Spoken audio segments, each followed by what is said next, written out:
Sekarang saya bersama dengan mahasiswa dan mahasiswi Universiti Malaya. Dan sekarang nih, mari kita saksikan betapa bertenaganya mereka.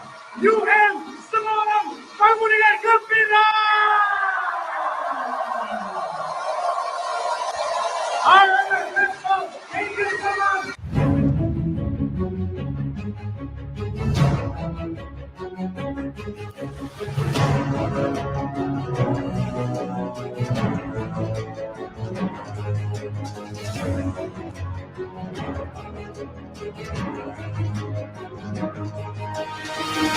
You are warrior. You are champion. You are unstoppable forever.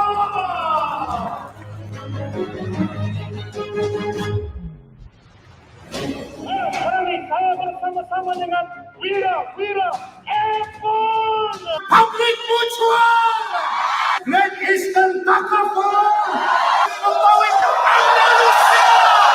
Dengan the sophisticated investors. Grand Networking Day BNI. Mari kita saksikan betapa hebatnya mereka. Wira Airborne, semua orang bangun dengan gembira.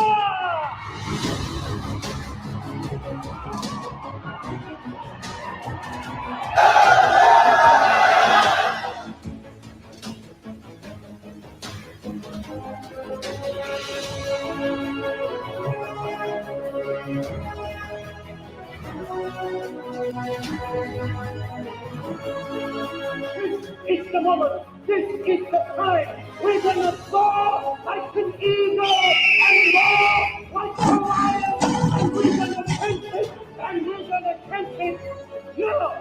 Remember, it's all about your body.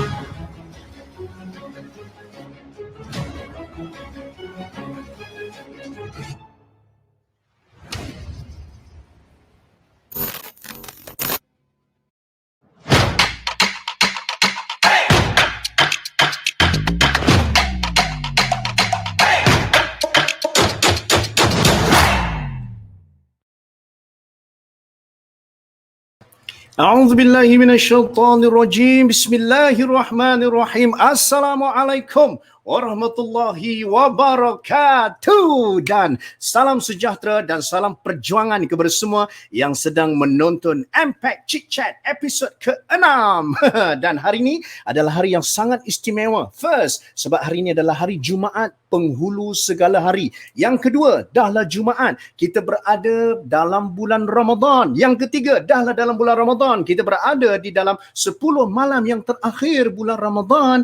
Dan apa yang menjadikan ia lagi istimewa pada hari ini, kita punya perbincangan topik kita, tuan-tuan dan perempuan yang sedang menonton, adik-adik yang sedang menonton, saudara dan saudari sekalian, yang mana hari ini kita nak bawa sesuatu yang sangat luar biasa, sebab selalunya topik ni kita bincang dan sembang dengan orang-orang dewasa yang suka dan minat bab-bab hartanah ni. Cuma kali ni kita nak bawakan kepada anda semua satu perbincangan menarik dengan orang yang sangat istimewa tentang kita nak bina pejuang hartanah cilik dari rumah. So kita nak bercakap tentang bagaimana parents, kita sebagai mak ayah boleh daripada anak-anak kita kecil lagi memahamkan mereka tentang hartanah. Nampak tak? Alright. Dan kita juga daripada awal lagi nak faham dan pandaikan mereka tentang prinsip asas tentang hartanah. Dan yang lagi bestnya adalah hari ini yang akan bercakap, kita akan combine dengan elemen perjuangan. Sebab tu beliau juga digelar sebagai pejuang hartanah. Tak lain tak bukan tetamu kita istimewa pada hari ini, iaitu Tuan Ahyat Ishak. Alright, bagi tepukan gemuruh untuk Tuan Ahyat. Okey. Assalamualaikum Tuan, apa khabar? Waalaikumsalam. Sihat Tuan? Sihat walafiat. Terima kasih Tuan Badrul atas jemputan. Ya, Alhamdulillah. Saya suka tengok background. Background tu Ahyat saja dah melambangkan siapa dia. Peta tu, saya pernah pergi ke office Tuan Ahyat dan dia dah bagi dia tunjuk peta tu depan mata saya, memang sangat besar. Berapa harga dia Tuan Ahyat? Saya lupa dah. So satu set ni dia ada dua peta ni. Satu set ni RM15,000. Satu set tu saja RM15,000 tuan-tuan. Kerana bukan sekeping kertas. Bukan sekeping kertas. Tetapi maklumat. Berapa harga tanah, bila dijual, berapa saiz. So sebenarnya kita membeli maklumat. Kita bukan membeli kertas, tapi kita membeli information. Betul. So ia lebih mahal daripada RM15,000 tu sebenarnya. Kan? Yes. Okay. So hari ni dia pelik sikit Tuan Ahyat. Selalunya kalau Tuan Ahyat buat convention hartanah, pejuang hartanah dan sebagainya, kita bercakap dengan orang yang memang minat pasal hartanah, memang nak tahu pasal hartanah, macam mana nak beli hartanah dan sebagainya. Hari ni dia lain sikit. Impact Chit Chat ni memang pelik sikit sebab kita nak Tuan Ahyat hari ni bercakap sebagai pejuang hartanah, satu. Yang kedua, sebagai seorang ayah. Sebagai seorang suami yang akan kongsi dengan anda semua yang tak pernah dibuat sebelum ni. Ini special. Alright, kami bawakan dalam Impact Chit Chat. So soalan saya yang pertama Tuan Ahyat sangat-sangat sensitif. Tak pernah ditanya di mana-mana parlimen sebab soalan dia adalah, Tuan Ahyat, memang takkan tua ke? Memang you tak getting older ke? Muka lebih kurang sama macam dulu. Dia cakap seorang, dia pun macam tu. Saya baby face bila dah botakkan kepala. Apa rahsia Tuan Ahyat? Rahsia Tuan Ahyat yang sentiasa orang kalau tengok Tuan Ahyat first time jumpa, saya first time lah waktu jumpa kata hyper lah Tuan Ahyat ni. Maksudnya sangat energetik, sangat aktif. So kalau orang tanya apa secret Tuan Ahyat, nampak muda kan dan sentiasa ceria, what say you? What is your advice? Soalan pertama ni dia tak ada dalam cadangan teks. Yes. Ini macam edisi terjah ni. Bahaya. So mungkin kerana kita ni sentiasa nak memberi manfaat kat orang. Dan Ahyat ni selalu memikirkan orang. Macam mana dia nak menerima ilmu ni, macam mana dia nak mendapatkan manfaat. So bukan sekadar nak impress orang, tetapi Ahyat sentiasa nak impact orang. Saya nak impact tu. Bukan setakat bagusnya Ahyat tu, tidak. Tapi kerana Ahyat bagus, apa ilmu saya, apa pengalaman saya, tapi dia boleh memberikan impact yang positif kepada hidup orang. So mungkin kerana itu tak sempatlah kita nak low energy. Dan saya sejujurnya Tuan Badrul lah antara idola saya. Allah. Setuju ke? Korang setuju ke? Sangat setuju. Tuan Badrul sangat high energy. Tulis kat ruang komen. Tengok tadi tu, video tu, saya yang jadi excited sebenarnya. Dengan energy, satu dewan boleh bergegar. Dan itu sebenarnya Tuan Badrul, itu bukan satu benda yang mudah. Mungkin orang yang menonton video itu dah follow episod-episod Impact Chit Chat ni. Mungkin kalau anda tengok video tu rasa macam gempak. Tapi anda kena faham, itu ada different level. Nak menggegar satu stadium, nak menggegar satu dewan ni bukan satu benda yang senang. Kalau kita energy kita tak kuat. So mungkin kan Badrul, bila kita ni nak memperjuangkan sesuatu yang lebih besar daripada diri kita, kita tahu kita tak boleh nak lemah. Kita tak boleh nak kecil. Kita ni kena jadi berjiwa besar. Itu mungkinlah itulah kita dia. Betul, menarik sebenarnya. Yang Tuan Ayat sharekan tadi sebenarnya itu adalah rahsia magnet rezeki sebenarnya. Apabila kita mengutamakan orang lain, kita lebih memikirkan hidup orang lain sebenarnya. Itu menyebabkan Allah akan uruskan hidup kita. Masya Allah. Alright, kita nak cakap pasal hartanah tiba-tiba kita cakap lagi besar daripada hartanah, kan? Dan yang kedua yang saya nampak adalah formula yang Nabi sendiri sudah gariskan. Sebaik-baik manusia adalah manusia yang memberi manfaat kepada manusia yang lain. Jadi itu menjadi pegangan. Saya yakin itu pegangan Tuan Ahyat dan juga kepada anda yang sedang menonton ni. Bila kita fikir pasal orang, insya-Allah PKP ke tak PKP ke, ada gaji ke tak ada gaji ke, rezeki tetap akan ada. Sebab rezeki bukan daripada gaji, rezeki daripada Allah Ar-Razzaq yang maha memberikan rezeki itu. Alright, okay. So Tuan Ahyat, so kita ada ramai orang hari ni, yang tengah kata wow, setuju dan sebagainya. Okay, soalan saya yang pertama Tuan Ahyat, it's about perjuangan. Saya bila Tuan Ahyat sebut pejuang, dia sebenarnya sangat rapat dengan kami di Impact sebab kami selalu menjadikan Impact itu jihad sebagai tagline. Maksudnya Impact itu adalah sebuah perjuangan. Jadi saya nak tanyalah, bila kita sebut pasal pejuang hartanah, what it is all about? Pasal pejuang hartanah ni, apa yang dimaksudkan? Sebagai orang yang dah pernah jumpa Tuan Ahyat, mendengar penjelasan dan sebagainya, apa yang saya boleh faham adalah dia ada elemen untuk kita membantu orang Melayu, orang Bumi Putra tentang pemilikan hartanah dan sebagainya. So soalan saya ni agak skema, tapi adakah pejuang hartanah ni dia bersifat perkauman yang rigid ataupun atas dasar kasih sayang kita kepada keluarga kita, iaitu kaum kita? Mungkin Tuan Ayat boleh jelaskan. Silakan. Wow, memang sebenarnya pertama kali saya jumpa Tuan Bat masa dalam program Persepsi kan? I think it was 5 years ago ke more lah, 2015 ke saya ingat, I think even further. Dan masa itu gementar masuk TV Al-Hijrah, tak silap saya kan, TV Al-Hijrah ya. So ini pun dah macam sesi macam tu lah, dia dah sangat-sangat deep. Okay, so sebenarnya Tuan Bat, komuniti pejuang hartanah ni adalah sebuah komuniti yang memperjuangkan pemilikan hartanah dalam kalangan orang Islam, orang Melayu kita. Dan sekiranya ada yang bertanya, Ahyat ni macam perkauman, orang Melayu je ke yang Ahyat nak tolong, orang Islam je ke yang Ahyat nak tolong? Jawapannya kita orang Melayu, kita selalu sangat apologetic. Kita kena minta maaf kepada orang bila kita nak memperjuangkan hak sendiri. Nah, ini dalam tribe kami, dalam perjuangan kami tidak menidakkan hak kaum lain. Yang kaum lain nak membeli hartanah, belilah. Mereka tu seolah-olah dah macam gear 5 dalam kereta mereka. Tapi orang Melayu kita ni, kita belum sampai lagi level itu.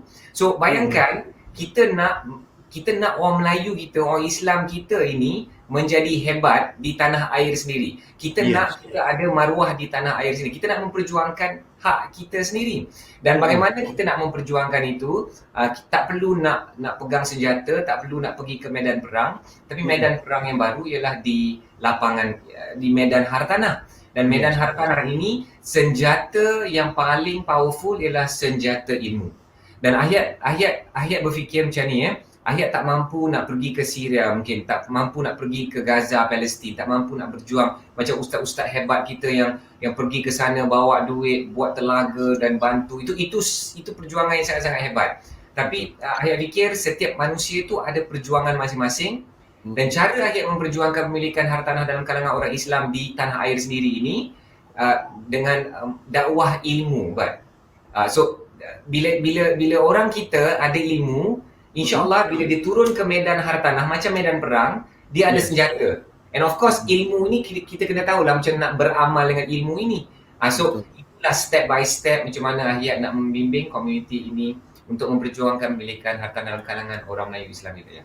Okay, so perjuangan ini di sebalik ini, what is your desire? What is your burning desire sebenarnya? At the end of the day, apa yang Ahyat Ishak nak tengok sebelum dia tutup mata? Okay, so ada contohnya, Ahyat ada kebimbangan. Macam saya suka apa yang Bat kata awal-awal tadi kan. Macam kita ni berfikir pasal ummah, Patutnya kita just fikir pasal rumah kita je dah settle dah. Tapi tak tahu Allah dah pilih orang macam Bud sebagai the leader in Impact yang saya sangat-sangat kagumi. Impact itu jihad. It's amazing. Kita sebenarnya kimia kita ni, kita tak pernah bertemu tetapi rupa-rupanya Allah dah pilih orang-orang tertentu untuk memperjuangkan sesuatu. Okay. So, ayat ada kebimbangan dalam masyarakat. Sebagai contoh, ayat bimbang orang lelaki tak dapat nak imamkan, tak dapat nak pimpin keluarga sendiri di rumah sendiri. Ya betul, tempat suami itu di masjid, di luar, sekarang ni tak boleh lah kerana PKP dan sebagainya. Tapi yalah, kita nak jadi seorang suami yang memimpin keluarga di rumah sendiri. Saya dan bayangkan kita tak dapat nak buat itu kan, itu satu nikmat yang kita nak perjuangkan. Kedua, orang perempuan, isteri-isteri, mereka ni ada satu masalah, Badrul. Masalah mereka ialah suami. Kerana para suami, mereka boleh meninggal dan mereka boleh meninggalkan isteri-isteri. Dan dalam dua-dua keadaan itu, apa jadi kepada isteri dan anak-anak? Selalunya yang kena menjaga anak-anak, yang kena menjaga future leaders of Islam ni, anak-anak kita ni ialah mak-maknya. Dan ayat dah tak larat nak dengar, Bud. Ayat dah tak larat nak dengar contoh mak halau menantu dan cucu sendiri daripada rumah anak lelakinya. So benda ni bunyi macam drama yang kita tonton kat TV sebelum nak buka puasa tu ke Tapi benda ni memang berlaku memang benda ni Badrul dah tak larat nak dengar. Macam benda yang masyarakat kita anggap macam alah ini jadi kat drama je. Takkan kot mak mertua halau isteri, anak, menantu. Dan cucu. Because perempuan itu kahwin dengan anak dia dan anak dia beli rumah tapi perempuan itu kena halau. So rupa-rupanya ilmu perjuangan hartanah ini bukan sahaja orang lelaki kena ada, orang perempuan kena ada. Dan kat sini yang Badrul, ayat risau bila melihat kesedaran orang Melayu secara general tu dah dapat meningkat. Tetapi apa yang ayat lihat dalam kalangan wanita Islam, dia belum nampak benda tu macam penting. Because dia rasa ni daddy aku punya kerja nak belikan rumah. Ini suami aku kan dalam Islam, suami itu kena menyediakan rumah, pakaian, makanan, sekolah anak-anak, kenderaan, adik siapkan. So dia tak berfikir sangat tentang itu. Itu kerisauan ayat nombor 2. So itu kerisauan ayat nombor 3. Anak cucu kita apa nak jadi, Badrul? Okay, this is something scary Dekat Malaysia, only in Malaysia, maybe in other parts of the world pun boleh berlaku. Di Kuala Lumpur sudah berlaku fenomena ini sekarang. Dulu orang Melayu menyewa dengan bangsa lain. So kita mungkin rasa macam boleh terima lah. Contohnya toke-toke Cina. Bila akhir bercakap Melayu Cina ni bukan perkauman. We are just saying the truth. Okay. Contohnya kita menyewa dengan seorang orang Cina yang memiliki rumah. Benda tu kita terima sebagai hakikat hidup. Normal lah. Orang Cina mestilah dia banyak duit, dia berniaga, dia banyak duit, dia beli hartanah. Okay. Dan kita menyewa dengan orang Chinese. Tapi zaman sekarang ni apa yang sedang berlaku, warga asing sewa dengan Cina. Lepas tu dia sewakan balik kepada orang Melayu kita, dia sewa bilik. Dan benda ni dah terbongkar kan dalam satu surat khabar baru-baru ni, a few years ago. Bayangkan dia jadi macam toke, dia jadi macam ayahanda. Satu kawasan tu dia sewa banyak-banyak. Ni warga asing. Dia sewa banyak-banyak, lepas tu dia sewa balik dekat siapa? Dekat orang Melayu yang menyewa bilik. Dalam satu bilik kadang-kadang ada 2 katil double decker. Satu bilik tu 4 orang. Ini saya nak sebut satu perkataan dan dia sangat-sangat brutal kenyataan ini Hina sangat ke orang Melayu. Hina sangat ke kita sampai jadi macam ni. So this is the worst situation, brother. Bangla-bangla yang kita kenal kerja kat oil and gas tu, bang. Kuning ke hijau, bang? Kuning ke hijau. Yang kita selalu perlekehkan. Sekarang ni kita menyewa balik kat diorang. What is going on? Itu nombor 3. Nombor 4, yang ni yang last. Ni satu kebimbangan ayat. Usahawan-usahawan Melayu bila dah maju sikit, bila bisnes dah kencang sikit. Tiba-tiba pemilik shop cakap apa? Brother, you punya bisnes sangat maju lah. Kena naik ni sewa. Kat Bangi ada satu case viral is a real story naik 30%. Tamat je tenancy agreement, naik 30% sewa because business maju. Okay, now I want you to think about this. You Tuan Badrul pun berniaga. Orang kat luar tu pun ada di antara anda yang berniaga. Bayangkan anda berniaga, apa-apa kos dalam perniagaan anda naik 30%. It's going to kill you. Betul. Itu namanya zalim. Ayat pernah handle one case, the owner of the shop lot naikkan 57%. Kerana apa? Kerana brother tu dia renovate 1 juta ringgit. Memang nampak macam mahligai lah shop lot dia yang kering kosong tu tiba-tiba jadi macam, weh, ini shop lot aku ke ni? Oh, ini Mamat ni memang power business. Kita kasih naik satu kali. Dan bayangkan usahawan-usahawan kita kena bully macam ni. Kena bully. I think dah tak larat lah. But so saya kan, nak kata what I love that question. Sebelum saya mati tu, saya nak melihat apa? Saya nak melihat kan macam orang Melayu kita ni dia tak ada isu tentang hartanah. Hartanah yang dulu namanya tanah Melayu ni, dia dah tak jadi isu lagi dah. Contohnya tanah Malay Reserve. Tanah Malay Reserve ni pun, ya Allah, satu isu yang sangat besar. Yang dulunya ada berapa ada 1 juta hektar berapa, sekarang ni dah tinggal berapa. Dan who are the custodians of tanah? Ini pun, ini kalau nak sebut pasal isu ni, but memang akan menjadi sangat-sangat sensitif. Tetapi sangat-sangat sensitif. So ayat melihat, kalau nak kata I have a dream, maknanya orang Melayu kita ni, kita punya income tu kuat, ilmu kita hebat, jemaah kita hebat, dan kita tidak diperlekehkan lagi di tanah air sendiri. Kalau kita pergi ke Australia, kita pergi ke London ke, kita UK ke, kita disepak terajang, itu kira macam kita boleh terima lah. Kita pergi kat tanah orang. Tapi not in our own country lah. Dulu namanya tanah Melayu, Badrul. Betul. Yang ni menarik daripada komen daripada Tuan Ashraf Izzat. Orang Malaysia nak dapat hartanah bukan main susah. Rohingya datang Malaysia minta pulau selamba je. Okey. So, kita yang ni komen menarik, tapi kita nak dengan lebih lanjut lagi tentang topik pada hari ini kan, dia melibatkan parenting, dan saya nak tanya tentang parents Ayat juga sekarang ni. How your parents kan membesarkan Ayat dan akhirnya ada kesedaran macam ni, ataupun mungkin ada third party ataupun ada tokoh yang tiba-tiba mencetuskan, tiba-tiba Ayat ada perjuangan macam ni. Ya. So masa kecil-kecil dulu, mak ayah saya tidak pernah macam dudukkan kami secara rasmi. Lepas tu korang bertiga ni, saya 3 orang adik-beradik, korang bertiga kena jadi pejuang hartanah, milikan tanah. So dia orang tak pernah lah buat macam tu lah Badrul. Tetapi saya masih ingat memori masa kecil-kecil dulu. My parents tak datang daripada keluarga yang kaya. Kami bukan datang daripada keluarga yang kaya, just middle income. My father was a pegawai kerajaan, my mother is a cikgu. And masa kami berniaga dulu lah we sangat-sangat struggle masa berniaga dulu Saya ingat lagi gaji pertama saya RM1,000 pun saya dah rasa wow, dah kaya sangat lah, 1,000 itu kan. Itu struggle dia lah. But both my parents came from very poor family lah. Poor family, untuk yuran sekolah, untuk pakaian tu diorang kena jual kuih, makanan, kena jual kad raya. I still remember my mother jual kad raya di Negeri Sembilan yang pertama yang ada haruman. So diorang pun ada inovasi masa itu.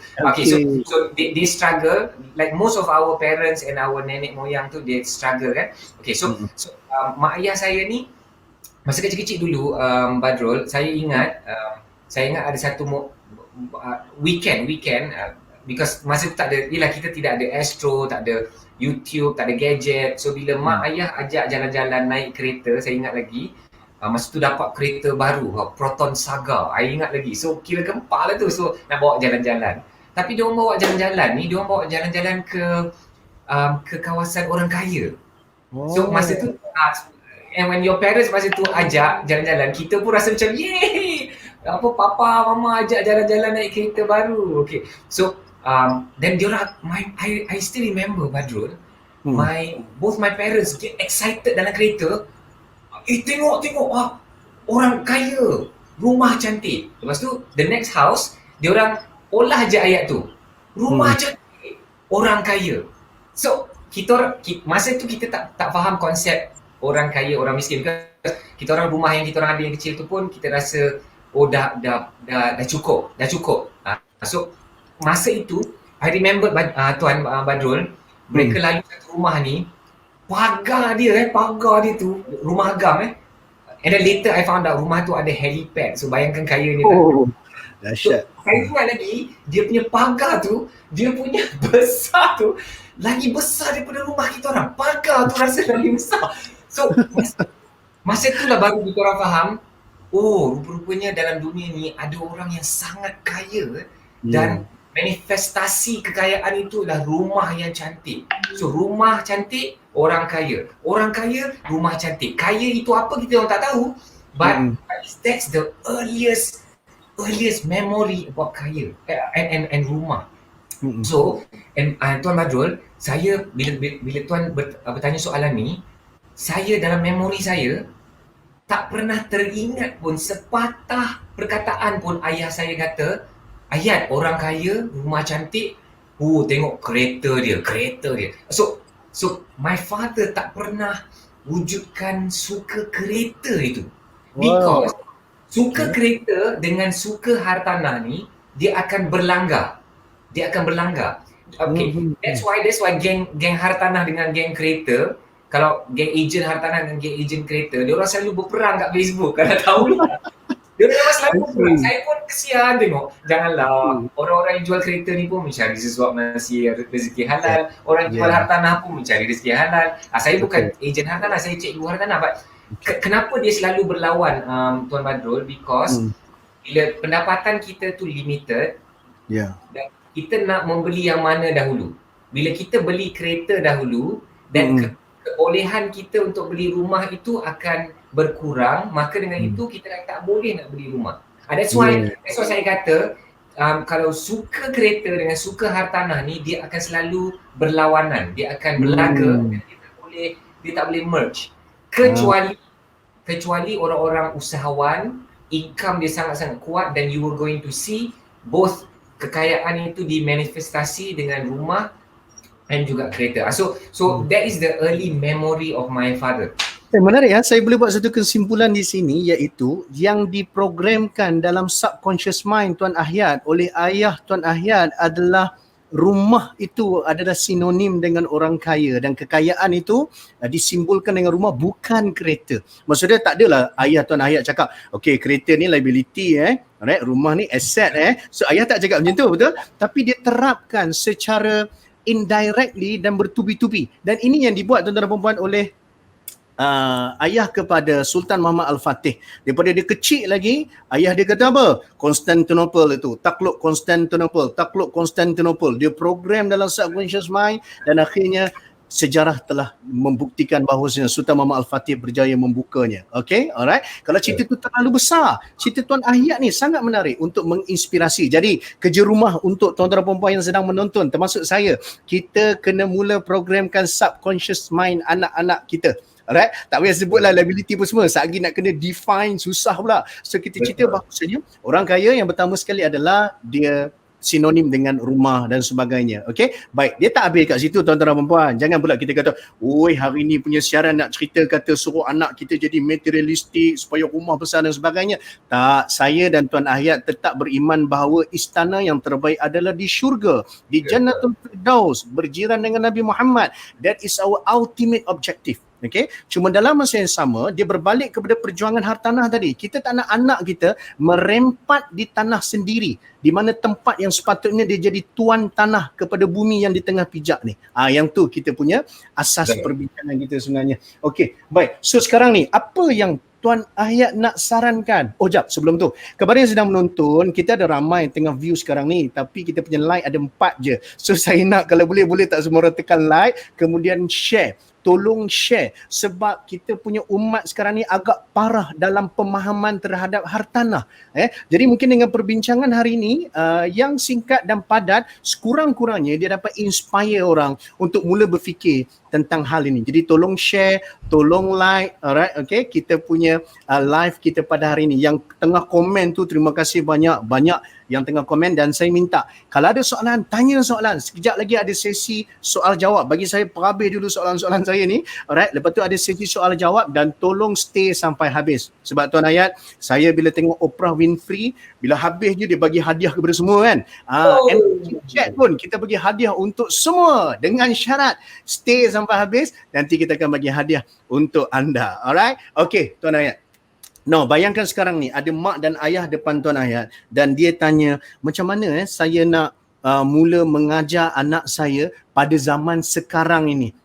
Tuan Ayat daripada zaman Tuan Ayat kecil dulu berbeza dengan zaman TikTok sekarang ni. Okay, so parents tanya, macam mana saya nak bagi dia orang ni lebih faham tentang hartanah supaya dia orang ni daripada kecil lagi, walaupun mungkin dia orang tak adalah duit, nak kumpul duit pun dia orang pun nak beli mainan dan sebagainya, tapi dia orang dah mula rasa bahawasanya one day aku nak macam ni. Sebab nilai perjuangan tu. So ada dua elemen Tuan Ayat. Satu hartanah, satu lagi perjuangan. Kita gabung maka jadilah pejuang hartanah. Silakan Tuan Ayat.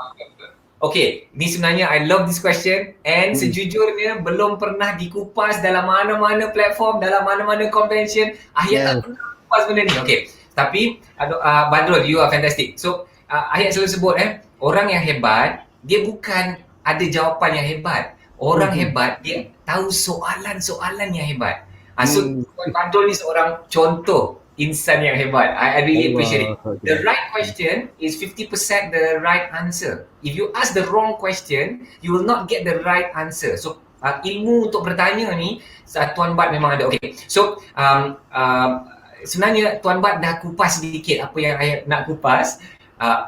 Parents ni jangan risau, anda sendiri mungkin menyewa, anda sendiri tidak memiliki hartanah, anda sendiri pun tak banyak duit, tak mampu nak belikan rumah untuk anak. Don't worry, yang kita nak bina dalam askar-askar, dalam anak-anak kita ni, bukan kita nak bagi dia duit, bukan kita nak bagi dia rumah, tapi kita nak bagi dia ilmu. Dan apakah yang ilmu yang paling penting kat sini? Ialah dua benda, dua perkara. Yang pertama, apa yang Tuan Badrul sebut tadi tentang ilmu agama. Tugas kita sebagai parents ialah ilmu agama. Istana yang kita nak kejar itu, yang kita nak rebut itu ialah istana di syurga.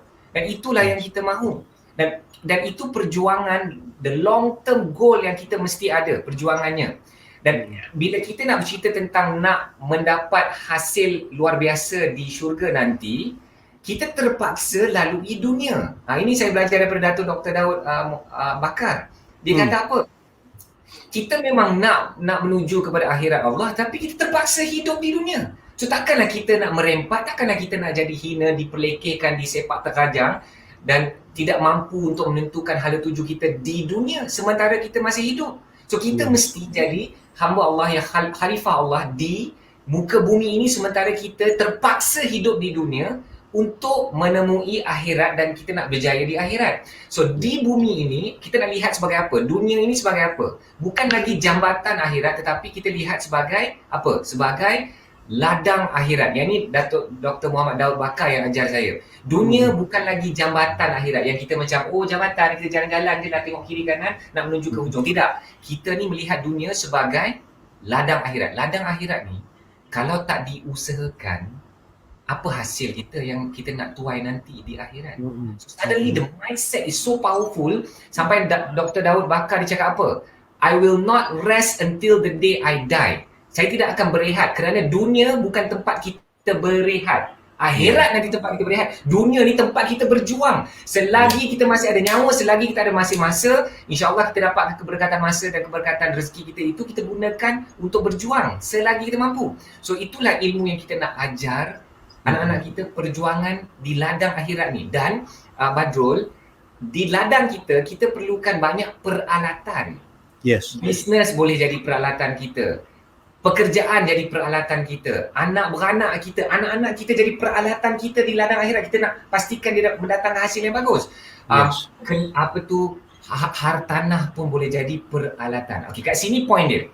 Saya nak mak ayah yang sedang menonton ni, first thing yang diorang nak buat kesedaran pas dengan anak-anak diorang tentang hartanah, bawa mereka pergi ke rumah anak yatim, bawa mereka pergi ke sekolah-sekolah tahfiz. Anak yatim tu bumbung mereka di dalam apa tu? Di dalam apa tu? Di dalam hartanah. Sekolah-sekolah tahfiz kita tu di dalam apa tu? Di dalam hartanah. Ajar ilmu agama dan kaitkan pula dengan hartanah. Bayangkan kita nak tengok orang susah. And you know, Tuan Badrul, saya belajar daripada seorang non-Muslim. Dia cakap apa? You know, giving money to charity is already cliche. Dah poyo. Everybody can give some amount of money. Dah poyo. Can you give your time to charitable causes? Dia ada letakkan hours, berapa jam sebulan yang perlu kita sumbangkan masa. Suddenly it's more threatening to you because money ni kita boleh campak-campak aje, kita transfer aje. But can you give your time? Dan bayangkan ini is a Chinese man, Christian lagi yang dia cakap pasal giving your time to charitable causes. Kita ni orang Islam macam mana? You know, if you can bring your children once a month to sekolah tahfiz, to rumah anak yatim, and anak-anak kita akan turn into a different human being. Dia akan lihat, wow, aku ingat aku tak ada itu, kawan aku ada ini, kawan aku ada itu, aku lihat kawan aku naik kereta itu, rumahnya macam mana. Oh, tapi tiba-tiba bila kita bawa anak-anak kita pergi rumah-rumah macam ni, dan kita sedar satu rumah tu, contohnya Kota Damansara. There's one place that we go to, Kota Damansara. Kota Damansara ni kita ingat orang have, Tuan Badrul. Orang gempak-gempak yang you know, atas-atas. Tapi bawah batang hidung kita masih ada rumah anak yatim, 18 lelaki, and then rumah lagi satu tu I think about 17 perempuan. Bayangkan satu rumah teres, dia corner lot, but bocornya dekat ruang solat, bocornya dekat tempat diorang simpan pakaian. You tengok tilam dengan bantal dia, I promise you none of you will want your children to put their skin on the bantal. Teruknya keadaannya. Teruknya. And that is Kota Damansara kot. Ini have-have-nya orang. But imagine inilah perjuangan yang kita nak. Kita nak anak-anak kita lihat. Bayangkan, tengok Datin ni, ada Datin, dia wakafkan rumah ni, dia hadiahkan rumah ni, digunakan untuk rumah anak yatim. Tengok bayangkan, bayangkan kita buat charity, kita bagi ni. So libatkan anak-anak. And imagine the humility, the syukur, the gratitude that anak-anak kita ada. So this is the first thing that you can do. That's number one. Number two, bila kita nak anak-anak kita ni seronok pasal hartanah, yang si ayah ni pesanan saya lah Tuan Badrul. Janganlah kau tengok kereta sport je, tengok kereta ni, dia tarik anak dia selfie. Now you see Tuan Badrul, it's okay, suka benda yang cantik. Manusia ni memang suka benda yang cantik. But imagine this, anak-anak kita tak tahu dia orang ni suka apa. Dia melihat mak ayah, okay? So saya anak, saya sayang papa, saya sayang mama. Papa suka sangat benda ni yang dinamakan kereta. Dia berlari-lari sambil nak selfie dengan saya. So kerana saya sayang papa sangat sayangkan benda ini, saya juga mesti sayang benda ini juga. So kalau guna konsep yang sama, bayangkan if we can do it in the car. Okay, Tuan Badrul, this is what I do in the car. Kalau saya lalu nampak macam ada construction site dalam kereta, saya akan menjerit-jerit. My wife will know this, my kids will know this. Menjerit-jerit. Wow, there's an apartment. They're building a new apartment. There's gonna be a new property there. We can consider, we can talk if we want to buy there. And so we get excited. Oh, there's a crane. I call it a robot. Anak saya suka robot, so saya panggil crane itu robot. Wow, Arman, there's a robot. Robot is building the building. Okay, so anak-anak saya awal dia macam is daddy okay? Aku excited sangat daddy aku ni, tapi kerana aku sayangkan daddy dan daddy sayang buat benda tu, aku kena belajarlah sayang benda tu. So actually, Tuan Badrul, is actually from from tingkah laku. Actually this is one thing yang saya belajar daripada Pak Fir kan, ESQ. Dia cakap apa? Dia cakap apa? Orang di sekeliling kita tidak mendengar apa yang kita cakap, mereka melihat apa yang kita buat. Terutamanya anak-anak. And it's so scary bila fikir balik, oh, yang aku cakap lain, yang aku buat lain, anak-anak aku ikut apa yang aku buat. Okay, and then the third thing yang saya nak pesan kepada mak ayah ni, panjang pula saya punya penerangan. Tak apa. Okay, seronok. Bila Tuan Badrul ni dia cuit, itu yang dia meledak-ledak tu. Okay. The main thing is ilmu kewangan. Ilmu kewangan, ya. So sebelum nak ajar pasal hartanah ni, show your children good money habits. Good money habits. And sejujurnya, mak ayah jangan salahkan anak-anak muda zaman sekarang. Contohnya kalau ada mak ayah, pakcik-pakcik yang kata, ini tengoklah ni, anak-anak muda zaman sekarang suka fashion lah, suka gadget lah, suka travel lah, suka tak pandai nak menyimpan lah. Sebelum kau nak keluar cakap-cakap itu, komen-komen itu, boleh tak kau ambil satu benda, satu peralatan sains yang dinamakan cermin dan cerminlah diri kau dulu, dan memori yang kau buat, yang dah brainwash, yang kau dah rosakkan otak anak-anak kau sendiri. So bila keluar daripada mulut ayat tu bunyi macam kasar, tapi dia dalam gurauan ni, dia kadang-kadang dengan orang Melayu kita ni, dia kalau tak sampai kat roh, dia tak sentap, dia tak berjuang. So realitinya mak ayah menunjukkan budaya duit yang sangat-sangat salah. So ilmu duit ni satu kata-kata, boleh tak sahabat-sahabat tolong tulis, segala keputusan hartanah adalah keputusan duit, keputusan kewangan. Saya ulang segala keputusan hartanah adalah keputusan duit. So kalau kita nak anak-anak kita ni kuat dalam hartanah, dia punya ilmu duit pun dia kena kuat. So itu antara some things that I would love the parents to do. Thank you. Menarik. 3 perkara tu, alright. Yang pertamanya adalah kita bawa pergi rumah anak yatim, kita bagi nampak hartanah ini juga adalah satu jihad, perjuangan untuk bantu dunia dan juga akhirat. Yang kedua iaitu kita buat macam tak betul bila tengok construction site. Taklah, maksud dia kita bagi nampak happy, kita lagi nampakkan aset itu sebagai satu aset, bukannya kereta liability itu sebagai satu benda yang nak diagungkan, sebab dia memprogramkan minda anak-anak. Ni pentingnya sebenarnya ni. Maksudnya Tuan Hayat hari ni sedang berkongsi macam mana kita nak install the right software dalam kepala anak kita tentang hartanah, dan dalam masa sama bukanlah kita suruh benci kereta, tak juga. Tuan Hayat punya kereta pun bukan calang-calang punya kereta, right? Cuma kita nak bagi faham bahawasanya kita nak bagi mereka ni melihat aset itu aset yang sebenar. Dan saya tertarik tadi, tiba-tiba tercetus satu ayat untuk hari ni punya Impact Chit Chat, alright, iaitu dunia ini bukan tempat untuk berehat tapi tempat untuk berjihad. Yes, alright. So ini adalah waktu yang kita nak buat bersama-sama. So kami di Impact dan juga Pejuang Hartanah, insya-Allah kita boleh sama-sama untuk cemerlangkan kita punya umat, insya-Allah. Saya suka tengok Tuan Hayat punya ni, saya ambil dekat internet kan. Alright. Melayu mesti berani teroka bidang hartanah, sebab adalah satu stigma bahawa orang Melayu ni dia tak reti bab-bab ni, ini adalah untuk kaum lain dan sebagainya.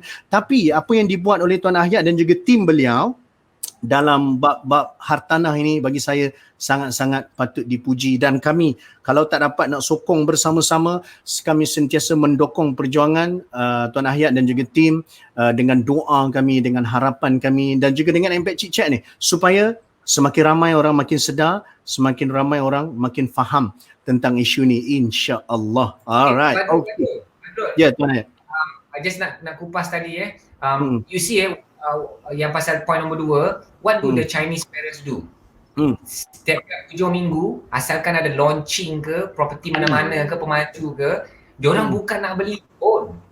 Tapi bayangkan, diorang akan bawa. So bayangkan dalam a typical Chinese family, di meja makan diorang dah bercerita dah. Kan kita kadang-kadang cerita, weekend ni nak buat apa, kita nak melawat siapa, nak pergi jalan mana, okay, kita bercerita kan. Bayangkan, diorang punya cerita-cerita ialah, this weekend this developer is launching a new project near our house. Let's go there. So, di meja makan dah bercerita pasal aktiviti dan related pada hartanah.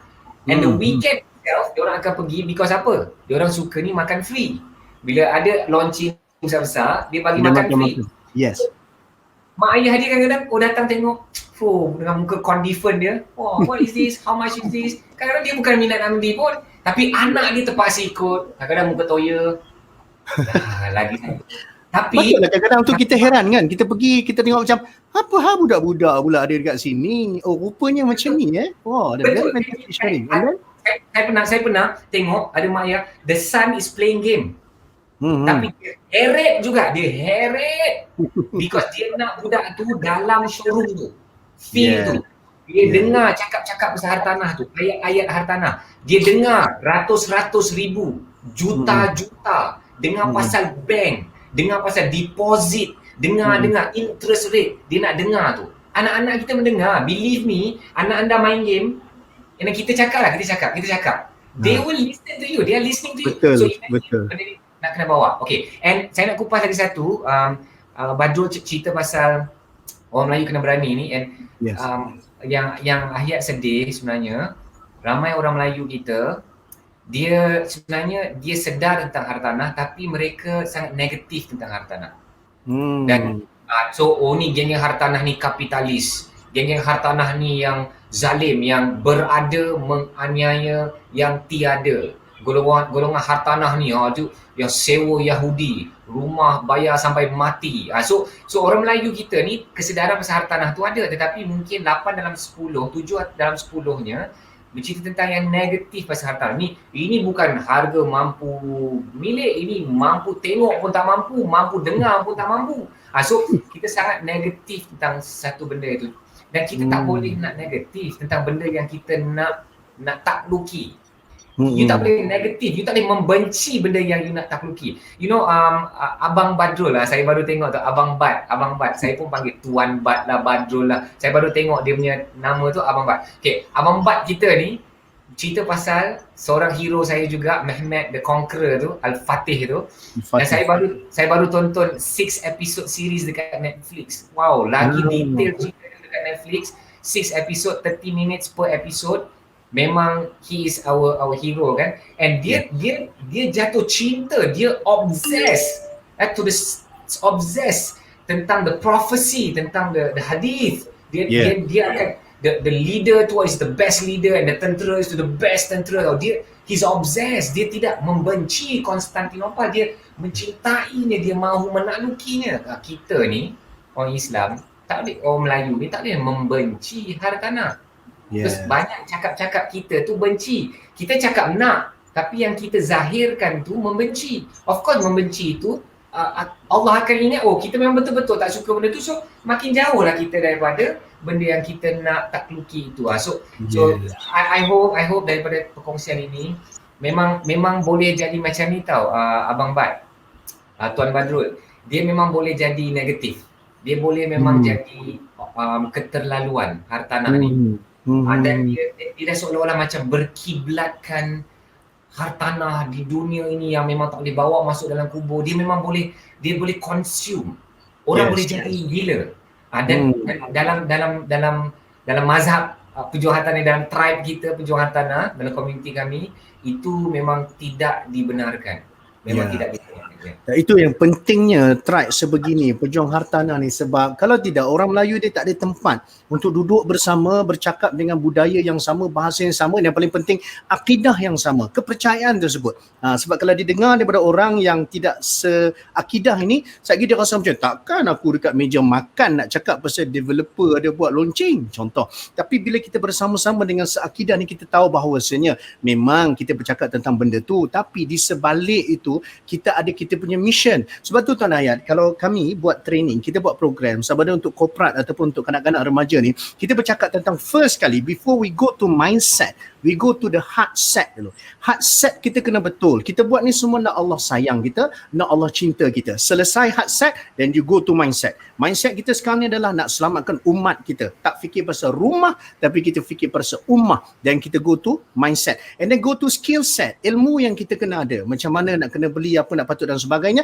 And then kita yang keempat adalah tool set. tool, alat-alat yang kita perlukan untuk memastikan gerak kerja kita tu menjadi. So itu apa yang kita lakukan. Jadi saya pula nak kupas. Ada okay, empat.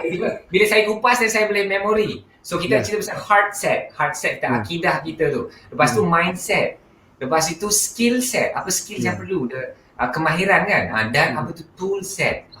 I love this. Dan Badrul wajib boleh tak share nanti, because Ayat dah lama nak hantar anak-anak pergi ke Impact, especially your public speaking. Saya lihat ramai anak-anak yang breakthrough.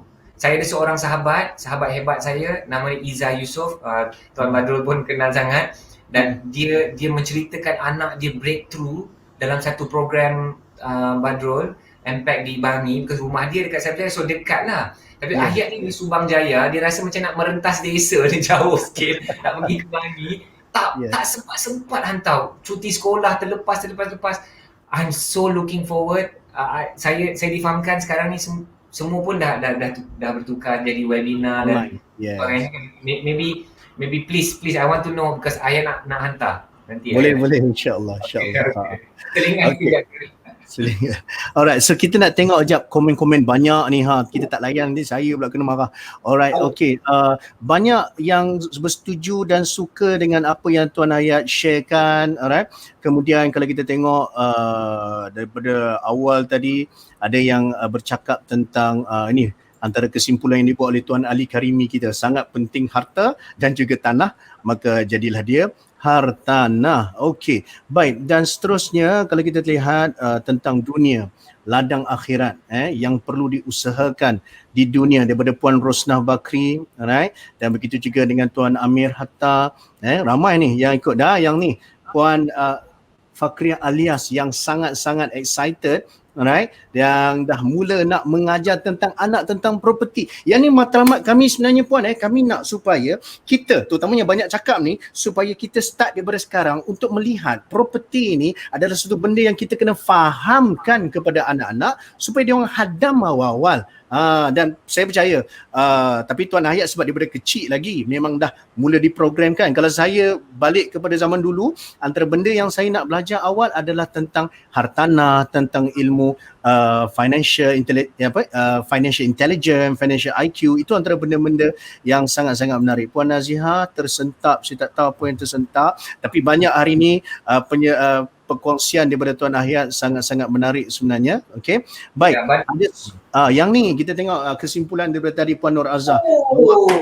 Ke rumah anak-anak yatim, rumah-rumah tahfiz, itu adalah hartanah. Bawa anak-anak melihat rumah-rumah besar dan promosi developer untuk mendapat ilmu-ilmu mengenai aset hartanah. Dunia bukan tempat berehat tapi tempat berjihad. Hartanah juga adalah salah satu daripada jihad. Masya Allah.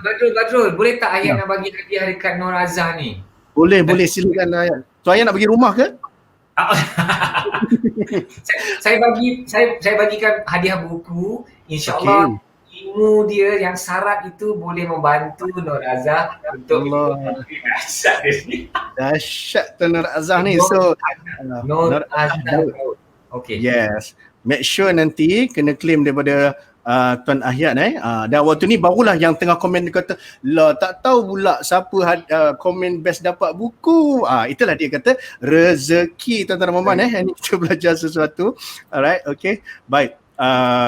Sekarang ni saya tengok soalan tak ada, kebanyakannya adalah lebih kepada komen-komen yang diberikan. Okay, alright. Dan ini adalah something yang sangat menarik. Baik, saya nak tanya soalan yang seterusnya Tuan Ayat.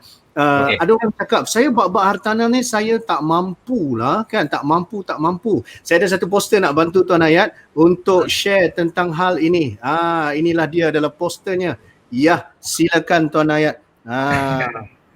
Jangan cakap tak mampu, cakap tak tahu. Okey, saya rasa ini satu mesej yang menarik sebenarnya. Boleh tak Tuan Ayat share sikit? Sebab ramai juga cakap, saya hartanah ni nanti dululah sebab saya tak mampu lah cerita benda ni. Saya nak fikir pasal nak bayar sewa bulan ni pun saya dah rasa susah.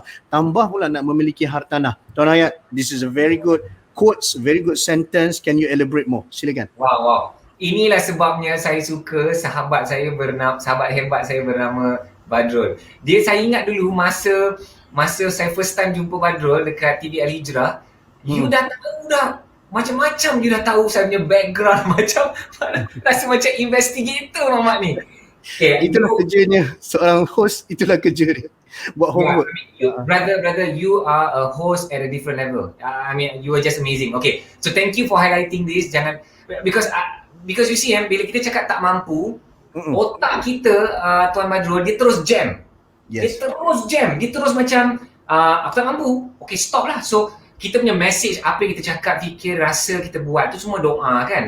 Itulah signal kita hantar kepada Allah. Dan bayangkan, aku tak mampu, so dia terus cut. Tapi bayangkan, okey betul, mungkin sekarang kita tak mampu.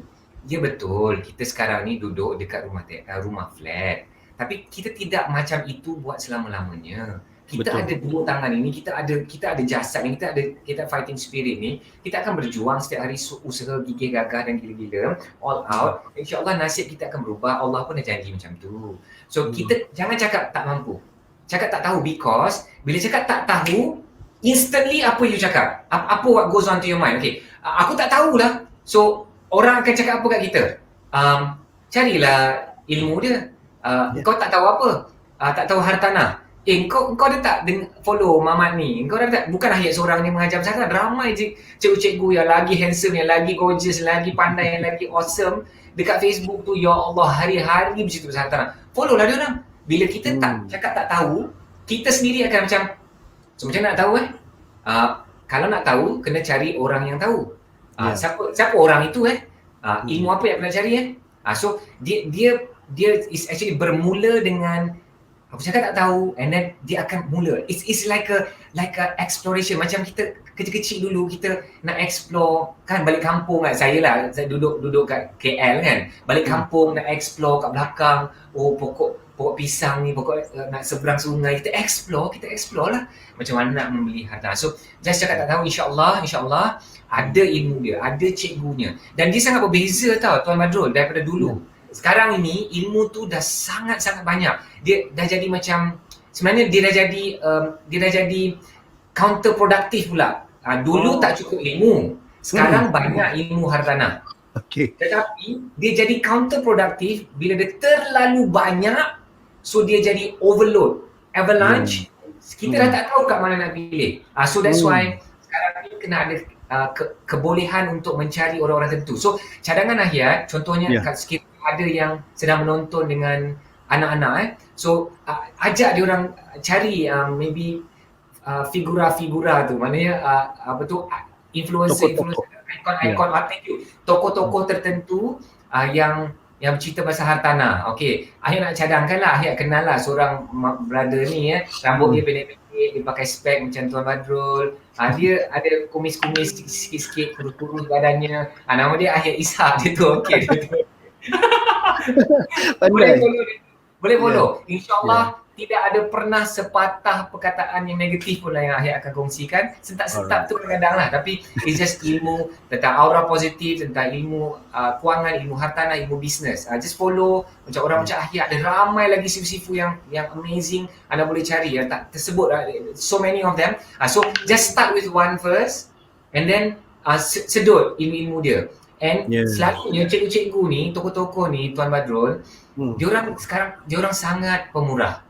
Kadang-kadang ada webinar percuma, ada video percuma. Macam kalau anda pergi ke Facebook Ahiyat, kadang-kadang kalau anda PM Ahiyat, nanti tim akan bagi tahu ada boleh download video ni dulu. So percuma-percuma je. Just macam Ahiyat dulu belajar, Tuan Badrul, Ahiyat kutip je semua yang percuma. Kalau dulu kan event, Ahiyat duduk row paling depan Tuan Badrul.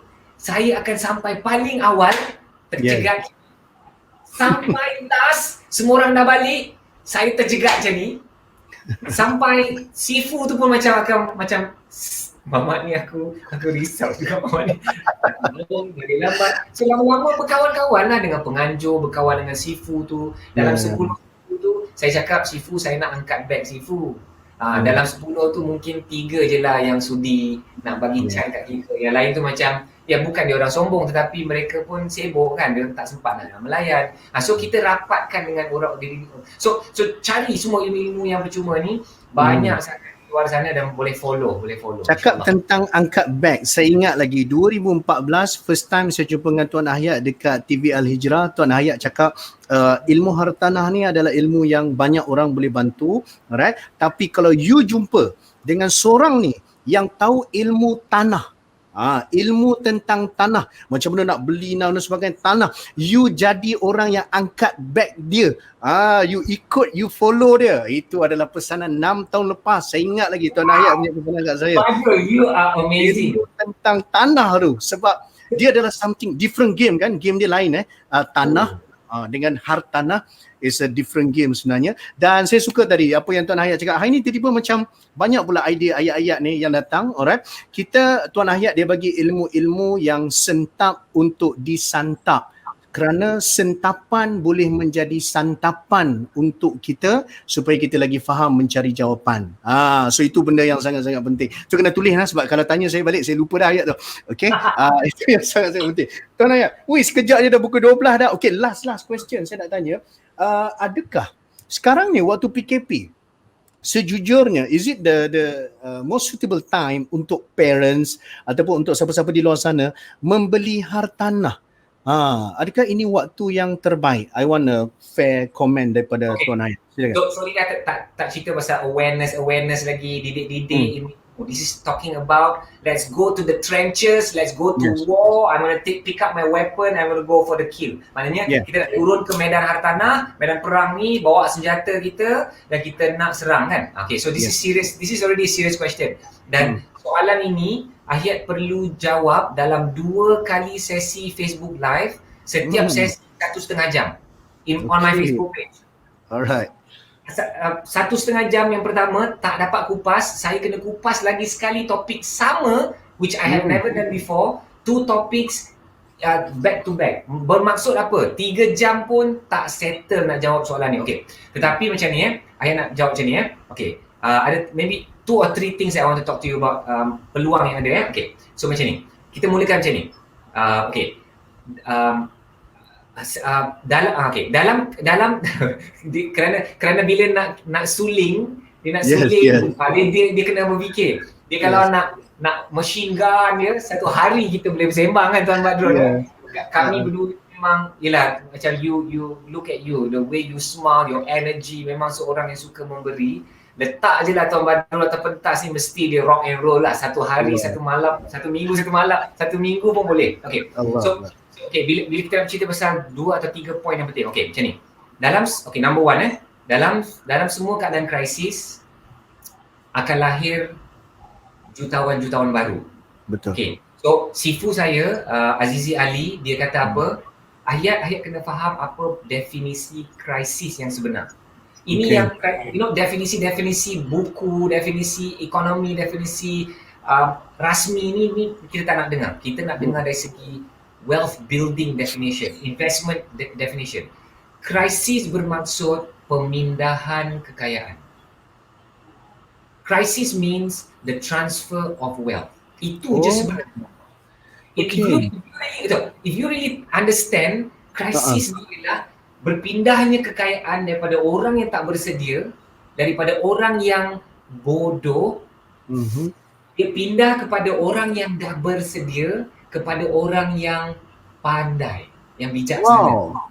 Dia sangat dahsyat, and dia macam wow, dia macam wow, dia macam that is crisis. And you know, billionaire yang kita lihat hari ni dalam hartanah Tuan Badrul, they took position in the 98 crisis.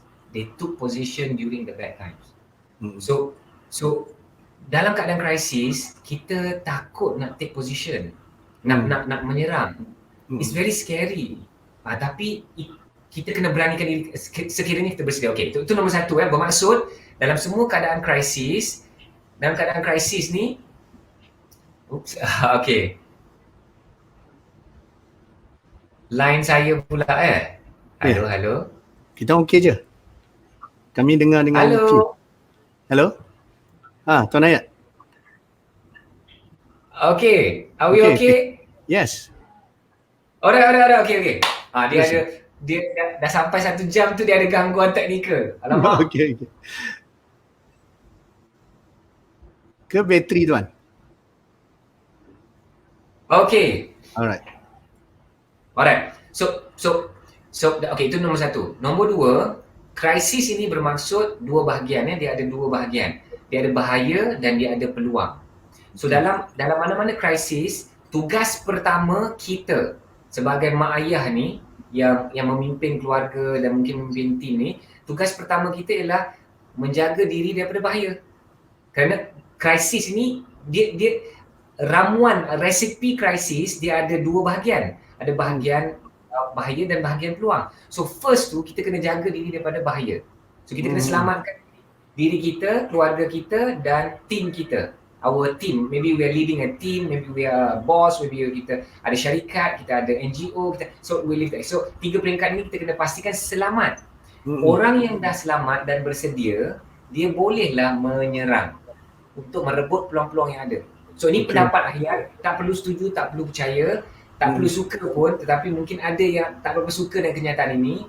Ahyat berpendapat bahawa hanya maybe 5% sahaja masyarakat kita dia layak untuk merebut peluang. Kerana 90% atau 95% tugas kita ialah untuk menjaga diri daripada bahaya dalam keadaan krisis. Dan tidak jatuh hina kalau kita tak dapat nak serang masa dalam krisis. Kerana kita kena jaga diri daripada keselamatan, daripada bahaya. If your family is in danger, if your family is in financial ruins, apa gunanya nak merebut peluang-peluang yang ada ni? Yang kita yang nak kena jaga ni pun tak terjaga. So, itu nombor 2, kita kena faham, it's okay. Jaga diri daripada bahaya dulu. And kalau tak fikir pasal nak invest kat Tuan Badrul kalau dilanjutkan MPAC Chit Chat ni, kena jemput seorang lagi Sifu cerita pasal saham. Subhanallah, saham ni pun is crazy. A lot of people making a lot of money saham right now. Okay, so ada peluang-peluang saham, peluang hartanah, peluang beli bisnes, buying other businesses pun sekarang, ya Allah. Can you imagine sometimes clinics ke apa dengan barang-barang ni penuh, dia nak jual 150,000, 200,000, nak jual macam tu saja. We can buy businesses now. Imagine. Of course, there's a lot of opportunities, but jaga diri daripada bahaya dulu. Okay, itu nombor 2. Okay, nombor 2. Okay. Nombor 3 nasihat Ahyat, kita kena bersedia dalam keadaan krisis. So ramai orang cakap, okay, how do I know I'm ready? How do I know saya bersedia untuk merebut peluang-peluang ni? So bersedia ni rupanya ada 3 sebenarnya. So pertama, bersedia dari segi ilmu. So you must have the ilmu about that certain topic, saham ke apa ke, okay, hartanah ke, okay. Kedua, ialah kita kena bersedia dari segi duit. Jadi profil kewangan kita dah terjaga, kita tak ada masalah credit card sebelum ni, kita tak ada masalah bayar financing. Ya betul, ada penangguhan bayaran moratorium 6 bulan sehingga September, Oktober, Panadol tu dah habis. Kerajaan bagi Panadol ni sampai bulan September je. Dan bulan Oktober, ramai rakyat Malaysia tiba-tiba yang dah dapat ubat yang sakit-sakit tu tak rasa, tiba-tiba segala sakit-sakit tu, sakitku di sini tu, semua akan muncul pada bulan Oktober. We are expecting a big problem in October onwards. Okay, so persiapan dari segi duit. Dan ketiga, persiapan dari segi jemaah penasihat. Jemaah penasihat. So 3 perkara inilah yang kita kena prepare. Tuan Ahyat, apa maksud jemaah penasihat tu? Yang ketiga? Hi guys. Tuan Ahyat. Okay. Alright. Apa maksud jemaah penasihat yang ketiga tadi tu? Okay, jemaah penasihat ni, bayangkan dulu pada saat dalam apa-apa keadaan pun kita mesti ada orang yang menasihat kita dalam hidup kita ni. Okay. So contoh sekiranya adalah di antara anda yang sedang menonton yang terasalah macam Ahyat ni gempak, Ahyat ni hebat lah, atau macam bila lihat Tuan Badrul bila dia naik ke atas pentas, dia gegar satu stadium tu, kita rasa wow, hebatnya Tuan Badrul, hebatnya Tuan Ahyat. Kalau anda terasalah macam itu, sudah tentu kehebatan itu hanya milik Allah lah, yang kesempurnaan dengan kehebatan. Okay. So sekiranya ada yang melihat seseorang itu hebat, dia kena tahu Ayat itu hebat, Tuan Badrul itu hebat kerana kami ada jemaah penasihat di sekeliling kami. So, sekiranya orang-orang di sekeliling kami ni mereka adalah orang-orang yang lemah, dan ayat akan lemah. Sekiranya orang-orang yang menasihatkan ayat di sekeliling ayat dan Tuan Badrul ini hebat, ayat akan jadi lagi hebat. So sebenarnya dalam hidup ni kita nak hebat dalam kekuatan kita. Tetapi kelemahan-kelemahan kita ni kita just nak cari orang-orang tertentu untuk melengkapi kelemahan kita. So sebagai contoh dalam hartanah. Contohnya ada 10 jemaah lah yang saya sebut. Is it okay ke saya nak share ni Tuan Badrul? Saya okey.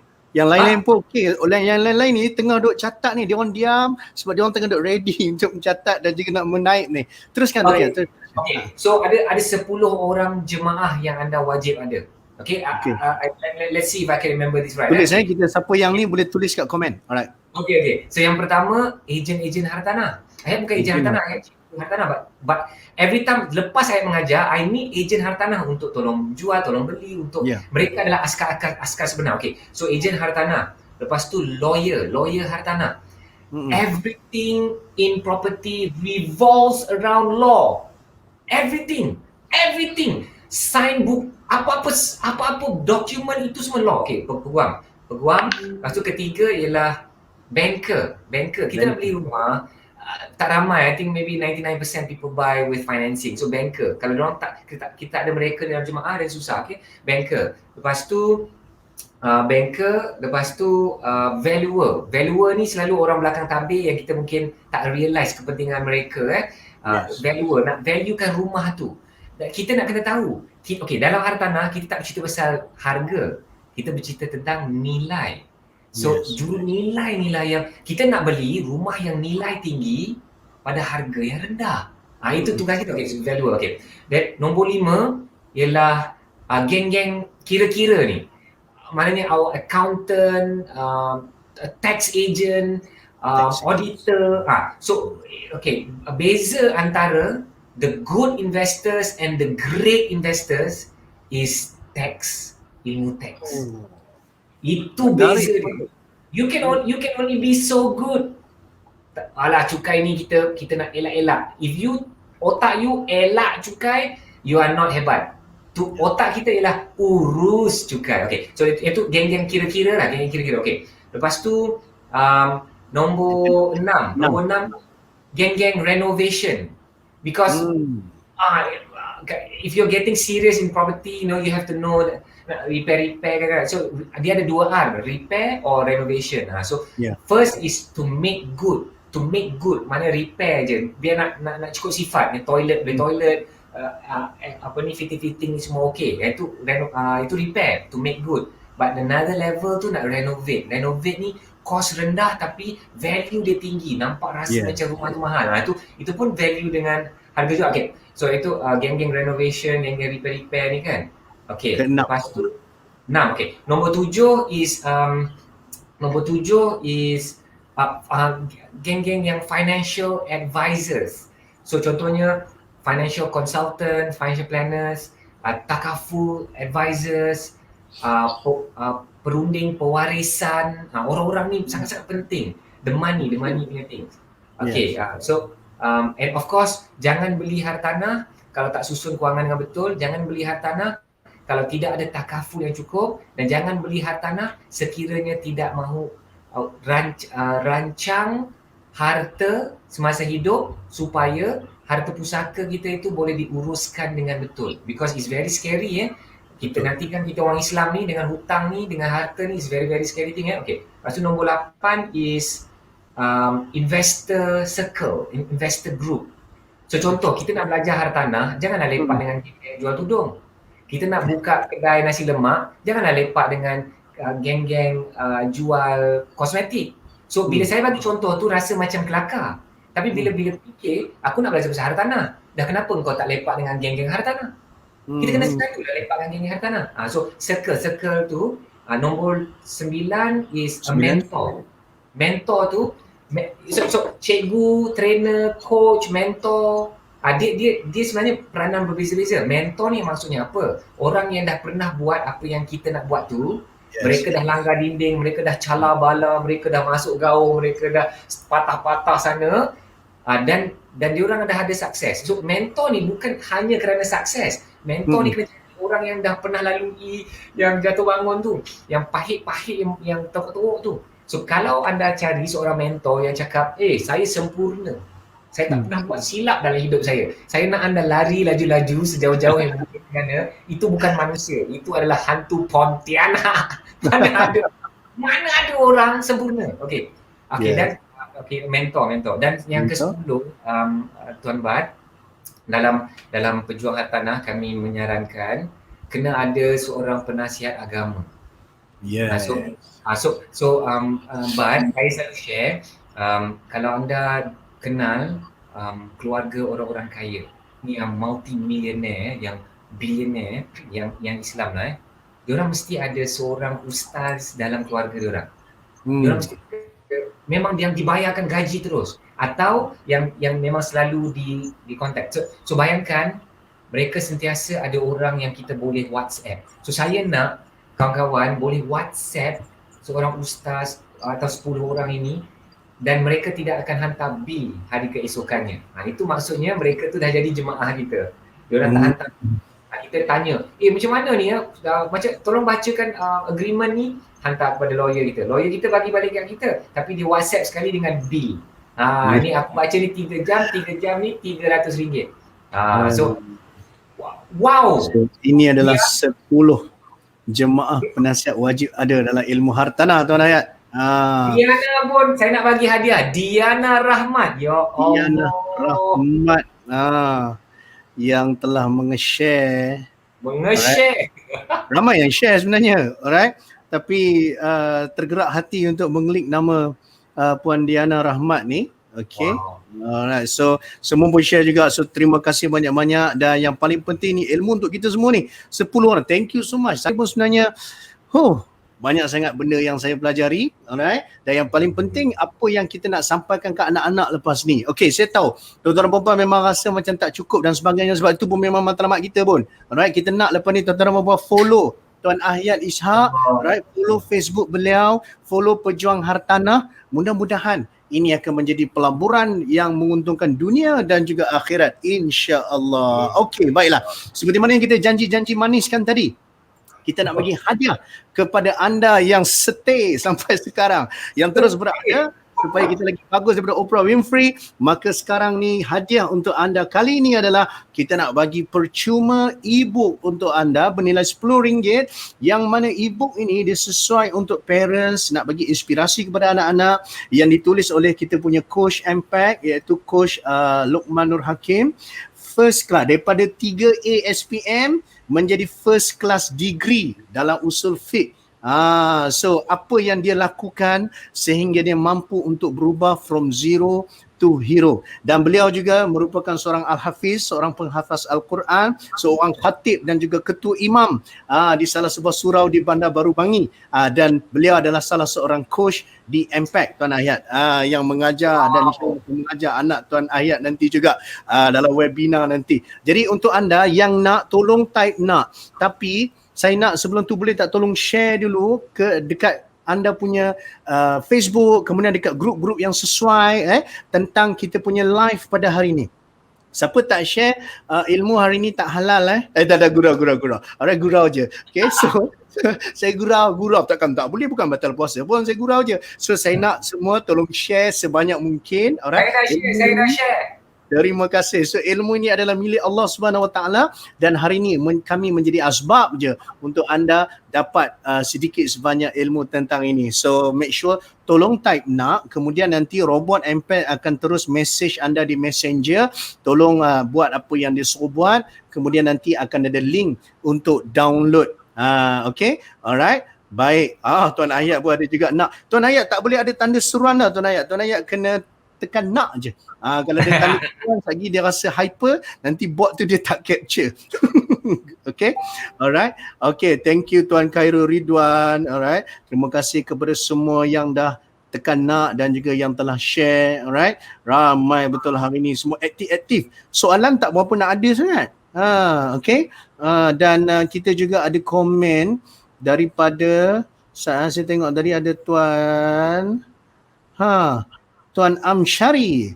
Tuan Amsyari. Saya highlight kenapa? Sebab Tuan Amsyari akan jadi kita punya tetamu juga tak lama lagi dalam Impact Chit Chat. Alright, okay. So Tuan Amsyari mungkin datang untuk study Tuan Hayat. Dia tengok macam mana apa yang akan berlaku, soalan-soalan maut yang akan datang. Alright. Dan Tuan Amsyari akan bawa satu benda yang lagi tak masuk akal. Kalau Tuan Hayat bawa satu topik hartanah untuk dewasa, Tuan Amsyari akan bawa cerita tentang pensyarikatan dan percukaian. Macam mana nak bagi anak kita celik benda ni sejak daripada kecil. Can you imagine tuan-tuan dan puan-puan? Saya pun tak ada imagine. Saya pun tak tahu. Sebaik saya bukan di tempat Tuan Amsyari. So Tuan Amsyari nanti kena berusaha keras untuk memastikan orang yang menonton akan dapat ilmu yang memang sangat powerful. Can you imagine Tuan Hayat? Kita sampai ketua nak kena bayar cukai. Tapi dekat sekolah tak belajar apa langsung. Kan? So kita tak tahu macam Tuan Hayat cakap tadi, siapa yang tahu tentang cukai, tentang tax, dia takkan elak tax. Nak buat apa elak tax? Tax boleh menyebabkan kita jadi lagi strong sebenarnya. Marketing kita lagi power. Kita gunakan semua insentif yang ada sebab kerajaan buat tax tu sebenarnya untungnya banyak kepada kita, business owner dan sebagainya yang mengambil pengiktibaran dan juga ilmu. Betul tak? Alright. Okay. Dan saya juga suka nak maklumkan hari ini kita bersama dengan Tuan Hayat. Nanti saya bagi dekat Tuan Hayat 1 minit terakhir untuk kita simpulkan. Alright, okay. Dan insya-Allah kita akan jumpa lagi. Ini adalah episod terakhir sebelum hari raya. So Tuan Hayat memang sangat special. Kita buat ni dalam bulan puasa. After this kita akan jumpa 28 Mei 2020. Kita akan berjumpa dengan siapa Tuan Hayat? Tuan Hayat dah sebut dah nama beliau tadi. Kita akan berjumpa dengan MJ, Puan Iza Yusof. Alright. Yang mana Puan Iza Yusof, MJ, dia akan share tentang saya pernah guna tau satu tip dia Tuan Hayat, yang mana dia pernah share dekat dia punya posting. Dia kata dia bagi duit dekat anak dia, kalau anak dia boleh bawa balik duit tu, dia akan gandakan duit tersebut. Lebih kurang macam itulah. So apa yang saya buat dengan anak saya bagi RM5 dekat anak saya Daniel ni. Saya kata, nah kalau Daniel boleh bawa balik petang nanti RM5 ni balik daripada sekolah, RM5 ni masih ada lagi. Daddy akan bagi lagi RM2, akan menjadikan RM7. Sebab kita nak bagi dia tahan tak godaan dekat sekolah. Sebab hari tu ada hari kantin tau. So hari kantin tu 2 hari. So hari yang pertama kita nak bagi dia tahan tak godaan tersebut, supaya hari yang pertama dia boleh survey dulu, supaya hari yang pertama dia boleh test dulu, aku boleh tahan tak benda ni. Alright. Adik dia fail, dia berjaya. Okay, so dia bawa balik RM5. So akhirnya dia dapatlah RM7. So hari yang kedua, hari kedua lagi ganas Tuan Hayat. Apa yang dia buat tahu? Dia buat apa? Saya kata gunalah duit RM7 ni. Dia sekarang, dia balik petang tu, dia bagi saya RM4. Saya kata, kan dia dah bagi RM7, guna je. Dia kata tak, RM7 tu dia dah beli satu barang lain daripada budak-budak Darjah 6 yang boleh menjual hari tu. Lepas tu dia jual balik dan lepas tu dia dapat untung RM4 tu. So dan dia beli macam-macam lagi benda yang dia nak pada hari tersebut. Saya pun macam dahsyat betul. Alhamdulillah. Itu antara ilmu keusahaan. Betul. In fact nanti bila bersembang dengan MJ ni, saya Iza Yusof, saya yakin lagi banyak idea-idea baru. In fact should be one module khas dalam maybe some of your impact programs untuk mak dan anak parenting. Bagus. Menarik ni. So insyaAllah kita akan jumpa nanti di bulan Mei. Saya jemput Tuan Hayat juga untuk sama-sama menonton. Alright, ini adalah tim Tuan Hayat juga ni, Puan Iza ni. Alright, perjuangan insyaAllah. Mudah-mudahan dia akan membantu. Jadi Tuan Hayat, kita ini adalah Impact Chit Chat yang paling lama. Alright, dan memang kita tak boleh stop sebab dia terlalu best. Alright, terlalu banyak input dia. Jadi saya bagi untuk 1 minit. Kalau saya tak sebut 1 minit, dia akan jadi 1 jam. 1 minit untuk Tuan Hayat simpulkan untuk parents yang sedang menonton di luar sana, bagaimanakah kita nak sama-sama bina pejuang hartanah cilik, yang kecil, yang muda di rumah. Silakan Tuan Hayat. Okay. So, 2 perkara tuan-tuan dan puan. Saya nak ucapkan terima kasih sekali lagi kepada Tuan Badrul kerana sudi menjemput saya dan berikan saya peluang ini untuk menyampaikan dakwah hartanah ni kepada anda semua. So, ada 2 perkara. Yang pertama, sebagai mak ayah, jangan risau sekiranya kita tidak mampu, kita tidak ada duit, kita tidak ada hartanah untuk berikan kepada anak-anak kita. Tapi kita ni yang nak buat apa? Kita apa yang kita nak buat untuk anak-anak kita ialah kita nak kena memberikan mereka ilmu. Kita nak kena berikan mereka ilmu. Dan bila kita boleh memberikan mereka ilmu itu, baru mereka akan berjuang dengan ilmu itu di medan mereka sendiri. So tak apa kalau kita tidak dapat memberikan mereka hartanah. Nak belikan pada usia kita belikan untuk anak-anak kita. It's okay. Tapi kita mesti berikan ilmu kepada mereka. Okay, yang kedua, kita nak berikan mereka ni semangat juang. Semangat juang. Anak-anak kita ni mesti ada semangat juang kerana mereka perlu berjuang nanti tanpa kita. So kita kena berikan mereka semangat juang. Kalau nak memberikan mereka hartanah, adakah itu akan memberikan mereka semangat juang? So itu pun mungkin akan mematahkan, menghilangkan semangat juang kerana mak ayah dah memberikan hartanah. So mungkin itu adalah hikmah kepada kita sekiranya kita memberikan mereka itu semangat juang, the fighting spirit. And of course, saya nak tambah yang terakhir, nombor 3, berbaliklah kepada the Islam way of life, kepada Islam itu sendiri. Kerana kalau kita mengajar anak kita ilmu agama, dia akan merangkumi semua. Hartanah pun akan kita rangkumi, perjuangan di dunia dan untuk menuju kepada akhirat. So just berbalik kepada agama, and itu sebabnya saya follow Tuan Badrul dan saya akan terus berjuang. Saya isytiharkan kesetiaan saya kepada MPAC kerana saya lihat mereka ni berjuang, ajar ilmu, ada sains memang diorang ajar, the science of thinking, the science of mental, the science of top performance, the peak performance, nak cari potensi sebenar, itu semua sains. Tetapi mereka ajar yang paling penting, the heart, the akidah yang sebenar kepada Allah dan Nabi Muhammad. Dan itu sebabnya kita kena terus support MPAC. That's I hope untuk terus belajar, follow terus Tuan Badrul, and boleh terus belajar dengan Ahyat di Facebook Ahyat Ishak. So thank you so much. Selamat berjuang. Alright, Tuan Ahyat tadi ada sebut pasal nak hantar anak kan ke program MPAC. Saya letakkan link di bahagian komen, alright. bit.ly/webinar MPAC yang keempat. Ini adalah batch yang keempat, insyaAllah kita nak terus membantu walaupun PKP, tetapi di MPAC ni Tuan Ahyat, PKP kita bukan perintah pergerakan, perintah kawalan pergerakan, tetapi PKP MPAC adalah proses kemajuan potensi supaya anak-anak dilihat bahawa diorang duduk dalam kepompong untuk menjadikan mereka rama-rama. Sebab ulat adalah satu serangga yang kita tak nak ulat tu, betul? Kita kata tak naklah ulat, tapi apabila dia melalui proses metamorfosis itu, bila dia jadi rama-rama, semua orang nak datang sini rama-rama, hinggaplah kepada kami. Yang tu yang kita nak buat dalam program kita Webinar MPAC untuk batch yang keempat ini. Alright, okay. So, okay, terima kasih banyak-banyak Tuan Ahyat dan terima kasih kepada semua. Mudah-mudahan kita berjumpa lagi insya-Allah. Wabillahi taufiq wal hidayah. Wassalamualaikum warahmatullahi wabarakatuh.